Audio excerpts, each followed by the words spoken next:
In 2024, my hi-fi setup died.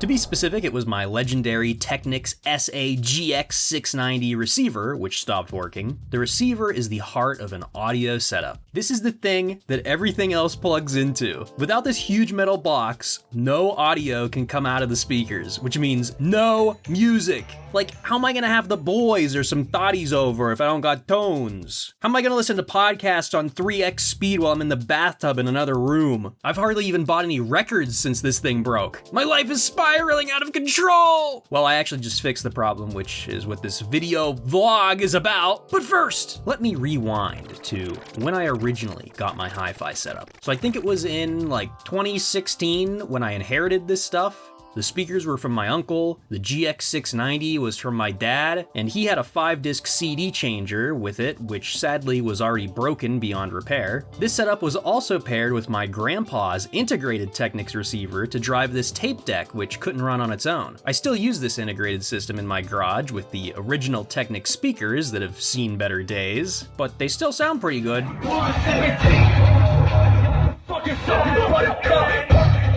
So my grandpa originally bought that integrated setup, which my dad then upgraded, and eventually I upgraded that setup by replacing grandpa's integrated system with a proper, also Technics tape deck. Guys, I'm totally not a Panasonic fanboy. Anyway, everything was good for a few years. Back then I wasn't really interested in ever getting into vinyl, despite knowing my dad had a massive and rare collection. I was exclusively a weirdo buying like vaporwave cassette albums off of Bandcamp. Cassette gang!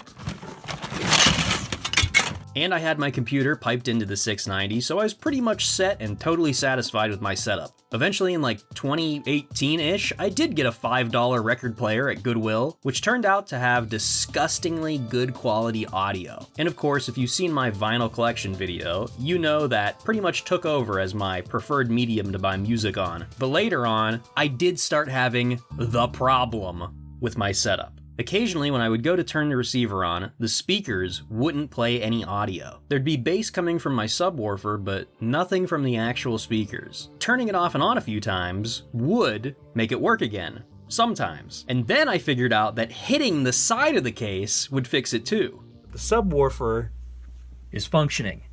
You can hear the bass response, but the speaker's not working. So to fix it, what I do is I just hit it. There you go. But I also realized that as long as the receiver was powered on and working, the problem would almost never happen. So for years, I just left my system powered on 24/7, drawing over 60 watts of power, doing nothing but releasing all of that as heat. On the occasion that my power would go out, the problem would always come back. So I would hit the case a few times till it started working again, and I was doing it like this for years. Up until one day in 2024 when I go to slap the crap out of this thing and it just doesn't come back. No matter how much I beat on the receiver or turn it off and on, it won't turn the speakers on. I was totally and completely without hi-fi, and that really sucked. I had become accustomed to having all my computer audio come out of those speakers, except when I was talking to someone, so I had to use my headphones more often, and that sucked. But headphones are a whole different tale for another video. Then, one of my computer monitors broke, which completely changed everything because I realized the new one I replaced it with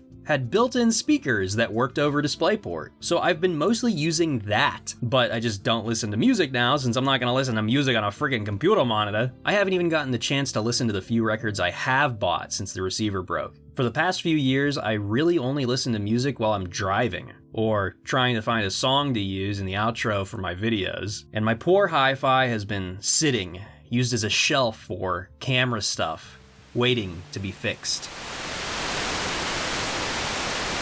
Now the Technics SA-GX690 was made in 1995, which means this thing was pushing 30, nearly a yunk when it broke. But that's no excuse. This is high quality, Japanese equipment. All solid state, the best components, the top tier of the line. It shouldn't be breaking. So I decided to try and fix it. Originally when the problem first happened, I of course tore the whole thing apart, gave it a good clean, and tried to figure out if there was any obvious issue. But the board looked fine. There were no leaking or bulging capacitors. There's only a few areas showing some heat damage on the board, and those are by resistors, so that doesn't mean much. But guess what? Taking it apart and putting it back together magically fixed it somehow, temporarily. Broke again. It immediately broke again. Okay, so let's try again. Okay. I was originally thinking the problem was with the relay. It made sense to me, knowing that relays wear out, and that every time I would hit the receiver to fix it, I would hear a nice little click of the relay energizing. And I had for some reason gotten this idea in my head that hitting the case was somehow jiggling the contacts inside of the relay just enough to make it work. And I can hear a little click when that happens, so I guess maybe there's a relay in there? So I spent hours researching, trying to find a replacement relay, and they don't exist. At least not as a modern replacement part you can buy with the same specs that fits in the same really weird footprint. Of course, the receiver immediately stopped working again, so I was back to square one. While looking for a relay, I was also researching a little bit about this receiver, and apparently this is a common issue. I see a lot of people claim that this problem is due to a subpar soldering system that Technics used in the 90s, which would create lots of bad solder joints. I decided to pop the cover off the hi-fi and start tapping stuff with the back of a screwdriver while it was running. Super dangerous, by the way, don't do that. I know what I'm doing, sort of. But I wanted to see if I could isolate the exact component that had a loose connection. And guess what? Hitting the massive heatsink would instantly make the receiver work again. So surely this had to prove that it was a solder joint issue, right? Maybe? Apparently the poor solder quality issue was so well known by even Technics themselves that they designed the bottom of the case to have this panel you can break off to access the core components and do repairs without needing to take apart the entire receiver, which is a massive pain. So I popped that open and spent like an hour trying to resolder any ugly looking joints, and none of them looked that bad. When I reconnected everything, which by the way is extremely annoying to do, I gotta like do it upside down, hunched over the thing since it's against the wall, but it still didn't work. Can you believe it? That was in the summer of 2025. I thought, forget it, my room stinks too much like flux from this thing. I'll deal with it later. So fast forward to July 2026. It's still broken, and my internet has been out for nearly 2 weeks. I'm getting stuff done that I normally wouldn't have the time for. And one day I decide I'm gonna fix the hi-fi once and for all. So I disconnect everything again, bring the receiver outside, and meticulously resolder every single thing below that panel. Because surely, last time, I just missed something or didn't do a good job, right? Well, I think I did a pretty good job soldering this time, and after getting up out of the most uncomfortable hunched over soldering position imaginable, lugging this thing back inside, hooking everything up again, it still didn't work. I'd pretty much fully accepted defeat. A little while before doing this second repair, I had watched a Techmoan video where he shows off his fancy new receiver with streaming stuff, and that got me thinking, maybe there was something I could just buy that would be newer and better than this thing. Surely there's been some advancements in hi-fi in the last 30 years, right? And surely they make something that has all the inputs and outputs that I need. So I'm like, okay, I'm willing to spend a few hundred smackers on this. I wrote out my complex list of requirements, the inputs for my various devices, maybe a tape monitor function and tape out, of course. Ideally, it matches or exceeds the audio quality of the GX690 while using less power on idle, still thinking I'd be using it 24/7 for some reason. I'd want a phono preamp, or maybe I could just buy a dedicated phono preamp, or maybe I could buy a new turntable altogether. I'm searching for all this information and I'm not finding any good resources. Google sucks, Reddit posts can't be trusted, and there's no good way of searching for products with specs that you need. So I think maybe I don't even need a new receiver. Maybe Technics made something in the same line as my old receiver that has mostly the same inputs and outputs. As you can guess, this all spiraled into about 300 open tabs, researching multiple different things. But then, right before I really got deep into this research, I was casually checking my Facebook Marketplace notifications, and then doing a little perusing through the local listings. By some random chance, I see stereo system, $50. I zoom in. It's a Technics EX320. I look it up to see the inputs and outputs on the back. It's almost identical, actually better than the 690 in some ways. It's 2 years newer, there's less features, it isn't as high quality or as powerful in the output department as the 690, but the seller also has a 5-disc CD changer, something I never had. And I have a lot of CDs I never listened to. So I immediately messaged the guy. He's available. He'll even do $40. Great guy, by the way. Funny enough, I had recently sold an Onkyo receiver to someone on Facebook for $40, so the hi-fi law of equivalent exchange is certainly at play here. Anyway, I go and drive out to Bloomfield, and I acquire the new setup. And yeah, I also drove around taking pictures and whatnot for a while after picking up, and I was blasting the tunes and that. So if you're from around here, this was the day that the bridge reopened. And if I had just stuck around town for like 1 extra hour, I could have been one of the first people to cross it. But I went home, eager to get my new system in place. This video is not sped up. So I get home, everything plugged right in.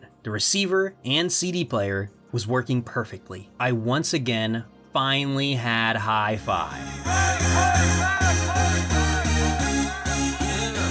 But the next day, disaster almost struck me again. I go to audiocheck.net to see if my speakers are in phase or not, and both tests kinda sound the same. In fact, both kinda sound like they're coming from the left channel only. Oh no, is my right speaker dead? I swap channels in the back of the receiver. Oh no, it isn't my speakers. The receiver isn't outputting audio in the right channel. Oh no, not again. My mind is racing. Everything must be broken. I'm a failure and my life is ruined. I'm figuratively crashing out. But wait, let me test a CD and yeah, they both work now. Just like they did the night before when I first hooked everything up. Turns out when I plugged everything in, the RCA adapter input from my computer just unplugged itself ever so slightly and only the left channel was going through. Crisis averted. Everything's good now, and yes, the speakers were out of phase. I still gotta test the sub-phase though. I don't really know how to do that. But yeah, finally, after over 2 years of not having a working hi-fi setup, I can finally listen to music again. I feel like my whole life is now better. And who would have thought that all it would take is $40 in an afternoon, and the countless hours trying to get the old one to work.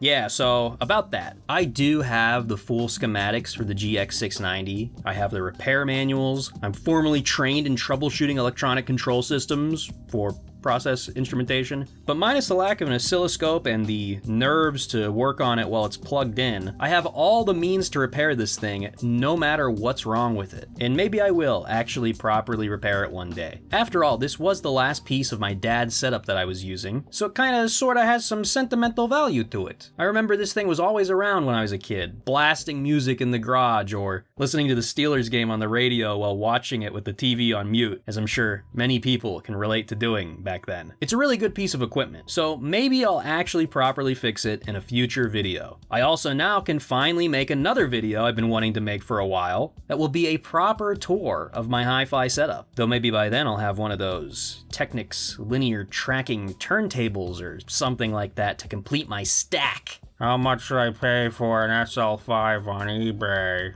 Anyway, if you enjoyed this video, make sure you get subscribed, join channel members, leave a comment, press whatever buttons, and I'll be back next time with a brand new video.